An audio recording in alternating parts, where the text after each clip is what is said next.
Ladies and gentlemen, boys and girls, I'm the King. Welcome back to the channel. I hope you're all having an amazing day, staying healthy and safe out there. Times are crazy right now, so I hope you guys are all doing well.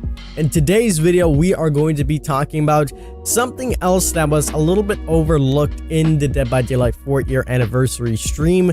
As I said, with the new chapter, a lot of things were overlooked and we didn't really focus too much on it, such as crossplay and things like that. And today is another topic that you can read by the title and the thumbnail, the start of Dead by Daylight, the start of the game that is, and how they're going to be putting changes on into this in order to make it better. So we're going to go ahead and jump on into that right now.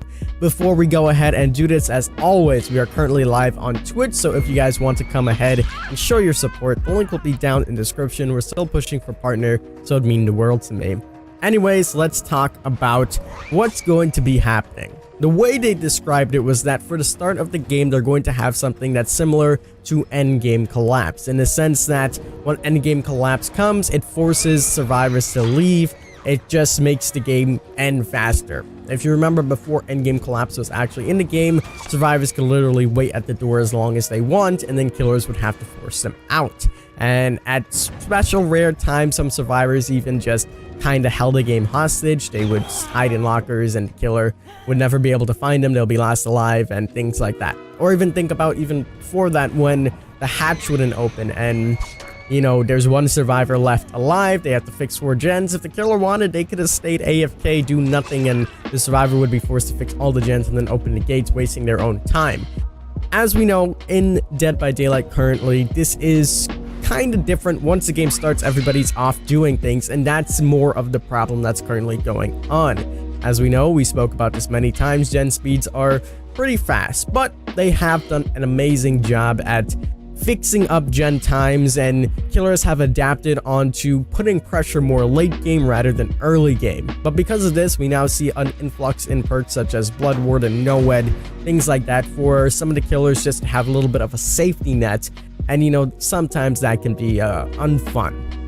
Now, the easiest solution that people has always said was just make generator times be longer. However, the developers have said that this would be a lazy fix and they don't really want to do that. Generator times are fine as is, and they recently incorporated a patch where if more than one person's working on the generator, the gen times won't be as fast as they used to be. They also mapped out toolbox changes, so now toolboxes aren't as effective and some of the perks got changed as well. So now generator times are a little bit more stabilized. However, to them, it seems that there is still a problem, and to a lot of killer mains alike, and including myself, of course, I am a killer main, it's still pretty difficult to apply adequate pressure at the start of the game, especially with some of the killers that don't have high mobility. Think about killers like the Trapper or the Hag, or killers like that that really are too slow in order to go around larger maps, and they again made some of the maps smaller, changed some of the maps, which is great, but still there is a little bit of a downside to it all, where generators just go quick. If 4 people spawn right next to each other, go in a gen, that gen is done, they can move on, and then there's 3 gens left before you know it. It's still a problem in the game. So what are they going to do?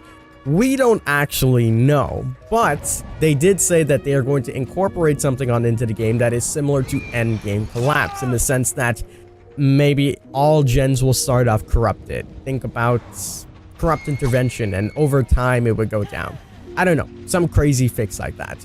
I do want to focus on a change that we spoke about in our podcast that we had not too long ago with Polyester, Monto, Otstarva, and Aaron. And in this podcast, I believe it was Aaron who said that, what if we have switches on generators located across of the map, and survivors would have to turn these switches on in order to start working on those generators?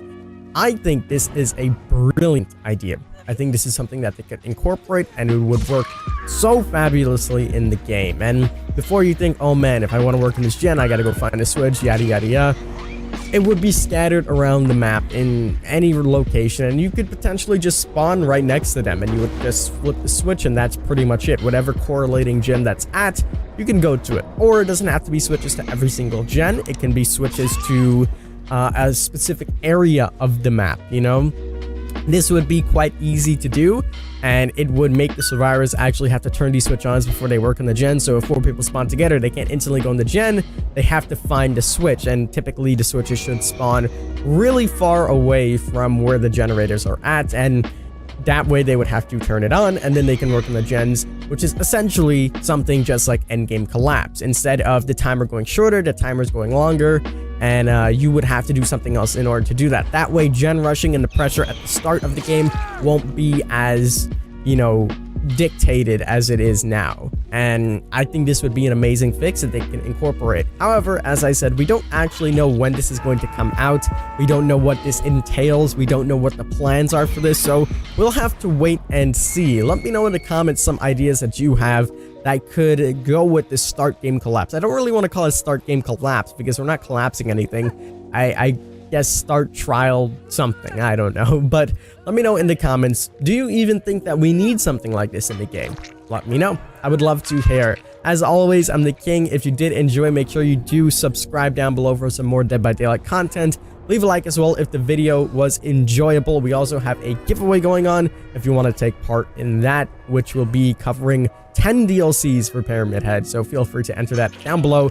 And as always, we are live on Twitch, so come and say hello. As always, I'm the King. I tip my crown to you guys, and we'll see you in the fog.